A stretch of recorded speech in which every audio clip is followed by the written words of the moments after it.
আমি রিমান্ডে যখন ছিলাম, আমি নাম নিলাম না, হিন্দু অফিসার আমারে উনি বলছিল, আমি মিশন ওমানে ছিলাম 2 বছর, ওখানে আমি ছিলাম। যে হোটেলে খাবার খেতাম, খুব ভালো করে মিলাবেন, 2টা বছর আমি ওই হোটেলে খাবার খাই, ওদের ভাষা আমার আয়ত্ত হয়ে গেছে। এই 2টা বছরের ভেতরে দেখলাম ওই দোকানে যে খাবার দিয়ে যায়, পানি দিয়ে যায়, তরকারি দিয়ে যায়, ওই ছেলেটা হচ্ছে এই দোকানদারের ছোট ছেলে। দোকানদার বসে ক্যাশ কাউন্টারে বসে টাকা গুনতেছে, আর ওই ছেলেটা সারাদিন ডিউটি করে, ওই কাজ করে, পানি দেয়, তরকারি দেয়, ভাত দেয়, এভাবে করে। ওনার একদিন জিজ্ঞাসা করলাম, আপনার নিজের ছেলে, আপনি এত বড় দোকানের মালিক, এত টাকা পয়সা, আপনার ছেলেটাকে ভালোভাবে লেখাপড়া করিয়ে একটা ভালো জায়গায় তুলে দিতে পারেননি? লোকটা ওনার ভাষা দিয়ে আমারে বসিয়েছে।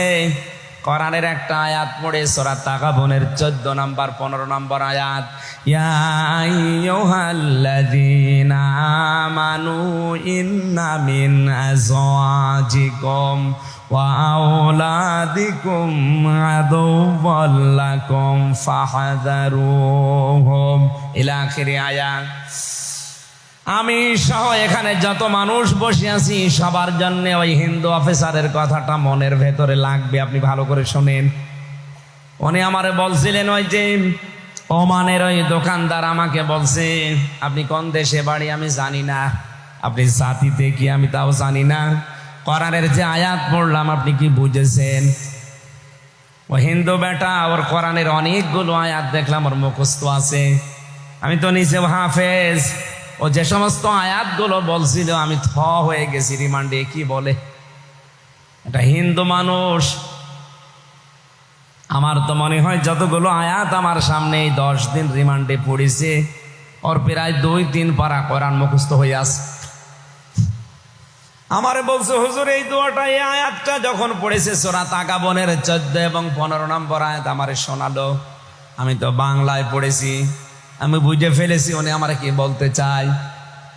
দোকানদার আমাকে বলতে চেয়েছে, হে আল্লাহর বান্দা, আল্লাহ পাক আমাকে কোরআনে কারিমে জানিয়েছে অবশ্যই তোমাদের স্ত্রী, তোমাদের সন্তান তোমাদের মাঝে মাঝে তোমাদের জন্য শত্রু হয়ে দাঁড়াবে, সুতরাং তাদের সম্পর্কে সতর্ক থাকবা। এটা আমার সন্তানের প্রতি আমার কিছু দায়িত্ব আছে। একে জন্ম দেওয়ার পরে আমি এর একটা সুন্দর নাম রেখেছি, আহমেদ আলী। কি নাম? এর নাম রেখেছি আহমেদ আলী। 2 নম্বর, একে যতটুকু পারি আমি দিনের শিক্ষা দিয়েছি। হ্যাঁ, ইসলাম মানতে গিয়ে যতটুকু দিন জানা লাগে ও জানে। 3 নম্বরে, ওর একটা কর্মজীবন তৈরি করে দেওয়া দরকার, হালাল। আমার যতটুকু সামর্থ্য ছিল আমি তৈরি করে দিয়েছি। তাই বলে তো আমি ওর জন্য ঘুষ দিয়ে বড় জায়গায় চাকরি দিয়ে আমার আখেরাত নষ্ট করতে পারি না। এরকম বাবা দেশে নেই। নিজের সন্তানের যোগ্যতা নেই, এরপরে ওপরে টাকা পয়সা দিয়ে এমন জায়গায় বসিয়েছে, টাকা দিয়ে, ঘুষ দিয়ে। আমি বেশি বলে ফেললাম, এই কথা বলেন না কেন?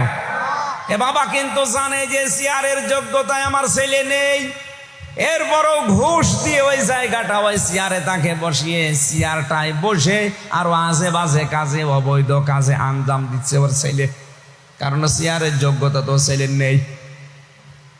দোকানদার বলছে, আল্লাহর বান্দা, 4 নাম্বার, ওকে আমি একটা সৎ পাত্রী দেখে পাত্রস্থ করেছি, ওকে আমি একটা সৎ পাত্রী দেখে বিয়ে দিয়েছি। নবীজি আমাকে 4টা দায়িত্ব দিয়েছিল, আমি পুঙ্খানুপুঙ্খানুভাবে আদায় করলাম। ওর জন্যে দুনিয়াদার হয়ে আমি তো জাহান্নামে যেতে পারি না। আপনি হিসাব করে মিলান তো বাংলাদেশের সাথে।